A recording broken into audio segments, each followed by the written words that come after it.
अस्सलाम वालेकुम। की हाल चाल है सज्जनों ते मित्रों, मेरे भैनों ते भराओ।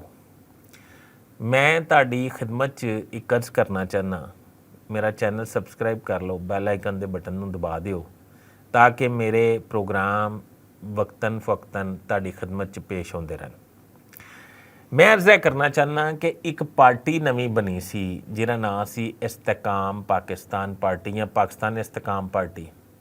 इन्हें इस्तेकाम बख्शना सी पाकिस्तान नूं। इनू बनाया गया सी, ये बनी नहीं सी।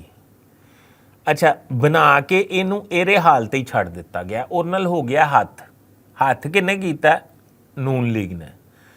एस्टैबलिशमेंट जिहड़ी है वो वाजिया तौर पे सामने नहीं आ रही कि वो इस्तेकाम पार्टी दे नाल है और आशीर्वाद इस्तेकाम पार्टी दे नाल है या नहीं।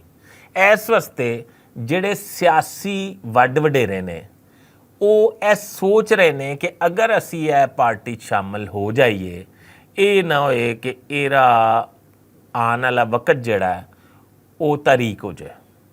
वो हुण सोच विचार कर रहे हैं। इन्हां ने हुण इस्तेकाम पार्टी ने मुस्लिम लीग नून नाल मुज़ाकरात कीते और मेरी इतला है कि नवाज शरीफ साहब ने मुज़ाकरात कीते और 35 सीट एडजस्टमेंट के तौर पर मंगियां। उन्होंने कहा नहीं 35 नहीं लभ सकदियां। इन्होंने कहा चलो 30 दे छड़ो, उन्होंने कहा 30 भी नहीं लभ सकदियां। उन्होंने कहा 6 सीटां चाहिदियां जे ते ललो।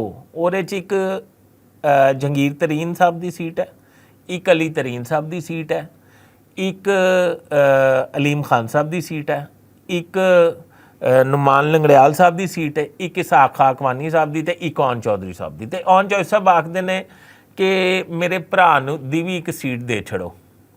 सूरत हाल है वे कि हुण 6 सीटां लैके इस्तेकाम पार्टी कित्थे खड़ी है। जे 35 तो 40 सीटां या 30 तो 40 सीटां उन्हां लभ जांदियां तो वफाक की बड़ी वड्डी उलामत बन जाती और चेयरमैन सैनट के उम्मीदवार भी बन जाती, सदर ममलिकत की उम्मीदवार भी अपना खड़ा कर सकती सी ते कौमी असैंबली का स्पीकरशिप तो वो रड़े ते पई जे। ठीक है जी। हुण सूरत हाल है वे कि 5 तो 6 सीटां जे वो भी अगर लैनियां जे तो ले लो, नहीं लैनियां तो एस्टैबलिशमेंट भी खामोश है तो नून लीग भी खामोश है। तो तुहानूं पता एस्टैबलिशमेंट जिहड़ी खुल के सामने नहीं आ रही इस्तेकाम पार्टी नाल। या तो खुल के सामने आए तो फिर इहदा कोई मुस्तकबिल बेहतर हो सकता है।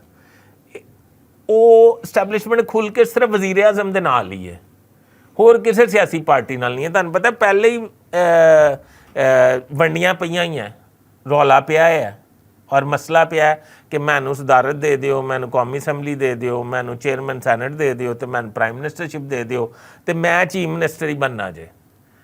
तो ये इन्हां दी आपस च ये जिहड़ी बंदरबांट है ना, ये वंड जिहड़ी है इन्हां दी, वो जिहड़ी है मेरा ख्याल है कि वो मुनासिब नहीं, क्योंकि मुल्की मफाद च नहीं और वो इन्हां दे ज़ाती मफादात दी जंग है।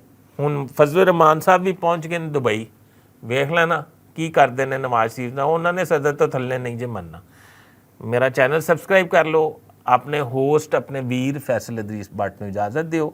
मैं दोबारा नवी अपडेट लैके तुहाडे कोल हाज़र होवांगा। अल्लाह हाफिज़।